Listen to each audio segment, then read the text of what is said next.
take a look at some more examples of the terrain that we've used in our game table example. And after that, let's also have a look at some of the parameters of the infantry organization and how they're used in Hex Command Mechanized. As we can see looking at this image right now, we've designed our game table with a painted river as an example.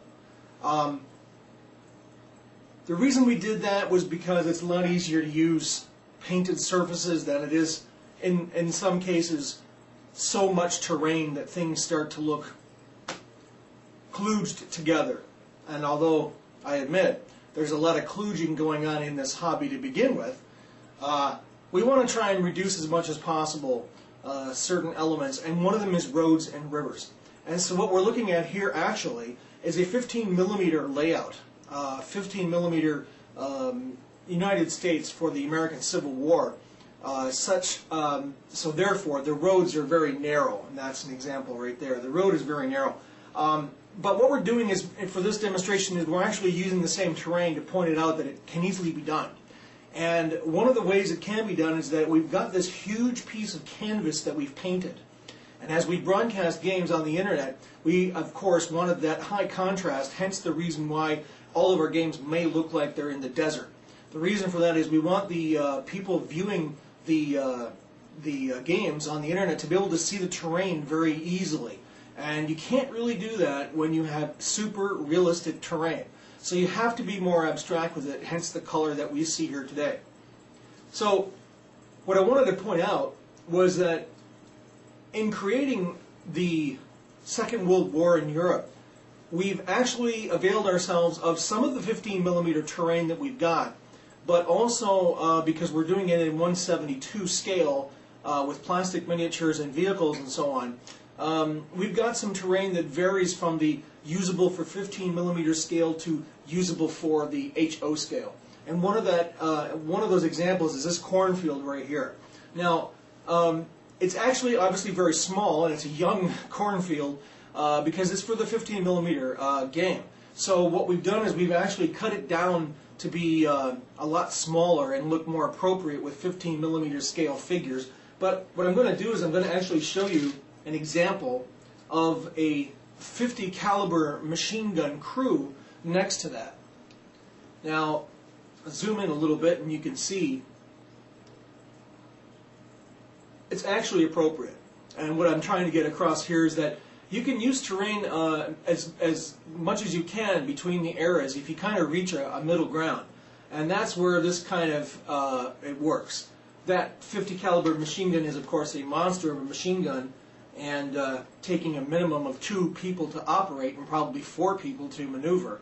But at any rate, it's darn heavy and darn clumsy big.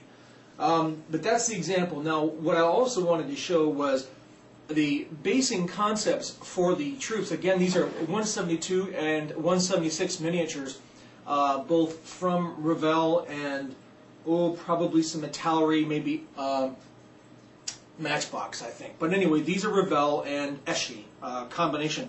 What we've done here is we've gone from the individual penny-mounted soldier, like this. Where'd he go? There he goes. Oh.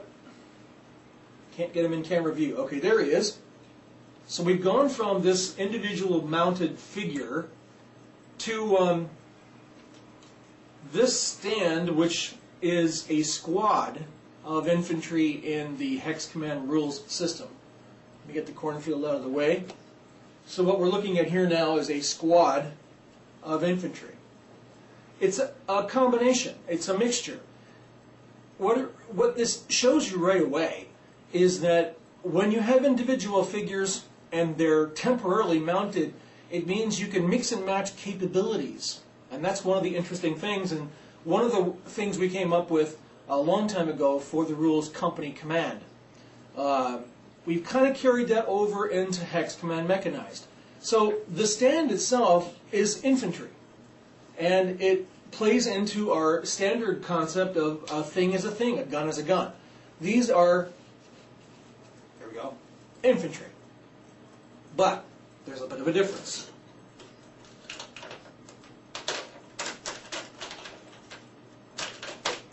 One of our figures, this guy right here, is a bazooka operator. That immediately gives this stand of infantry an anti-tank capability. But because he's temporarily mounted, along with the rest of the infantry on there, we can mix and match as many different kinds of squads as we like. But no matter how many of one figure is on the stand, it's going to be anti-tank. It could be 100 guys on there, all with bazookas, but it's still going to be anti-tank. It's just simply a symbol. Now, there's all kinds of symbols. We're making use of the types of figures that are in these boxes from the manufacturers. So, we could have a stand of infantry that has no bazooka, and therefore it would just be standard infantry. It doesn't have an anti-tank capability. For that, I believe I have another example right here. So there is another example, no anti-tank. You'll notice, however, telltale bipod mounting of the BAR, the Browning automatic rifle. Well, that just kind of gives it away, doesn't it? It's a rifle. It's not a machine gun. It has a semi-automatic or fully automatic function, but the fact of the matter is the BAR is a rifle.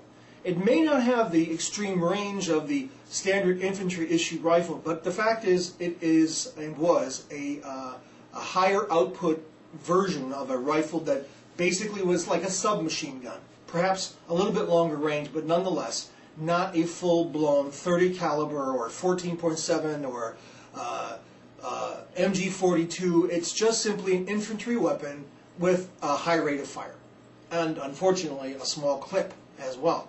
Anyway, that is a little bit of a detail that's important to know about weaponry in the Second World War.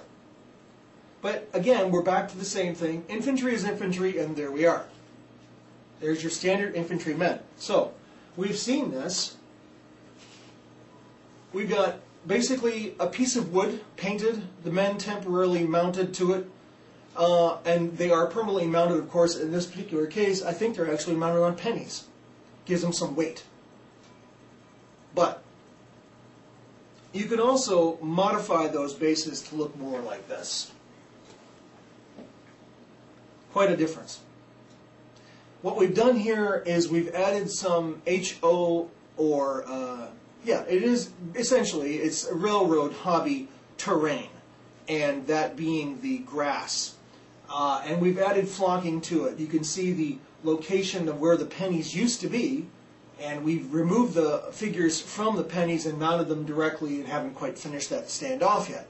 But you can see that's what it used to be. The pennies used to be there, the men are off the pennies, now they're put back in their spot.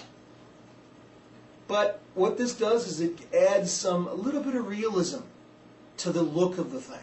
And these figures, of course, are permanently mounted. That is, they're glued. They can always pop off because I think I've used super glue, I'm not sure. But the fact is, super glue is great for this kind of application because it's not a very permanent adhesive. It's a good adhesive, but depending on what it is you're putting together, not necessarily the kind of adhesive that picks up a lot of debris with it when you remove it. It kind of snaps off. Well, here we have the grass, and this is actually just so new it hasn't been broken in. What we want to do is put our finger on there and kind of flatten it out. And we'll talk about, well, we don't really need to talk about how these were made because that information of how these little grassland things are made is floating around the internet like everywhere else. So it gives it a little bit more realism. There's another little fragment back here. Kind of tall grass look to the thing. A little bit different look. It's more interesting to look at, and the figures are a little bit more detailed. Actually, let me get a light and bring it down on top of them so we can get some better look at it. There we go. So that's actually pretty good. These are Revell, and I believe the guy in the back is Esche. So it's an old original Esche World War II American. You can see right away the difference. The Revell figures are looking more like the movie version of the Second World War American Army, especially something like the Battle of the Bulge or Band of Brothers or perhaps even Kelly's Heroes. However, the figure in the back, the Eschi figure, is the raw recruit type of look. That guy looks like he just came off the parade ground, and hence the difference. He's got practically brand new accoutrements because of the mold way that the figure is designed. It's a classic look to the figure that Eschi replicated throughout all of its figures. They all have a very classic look to them. They don't look like battle-hardened veterans. They look like parade quality, dressed, and not necessarily battlefield reality. But they do look nice in some applications, depending, of course, on how you paint them, how you modify them, and so on. But anyway, so that's the basic idea of a squad in Hex Command Mechanized.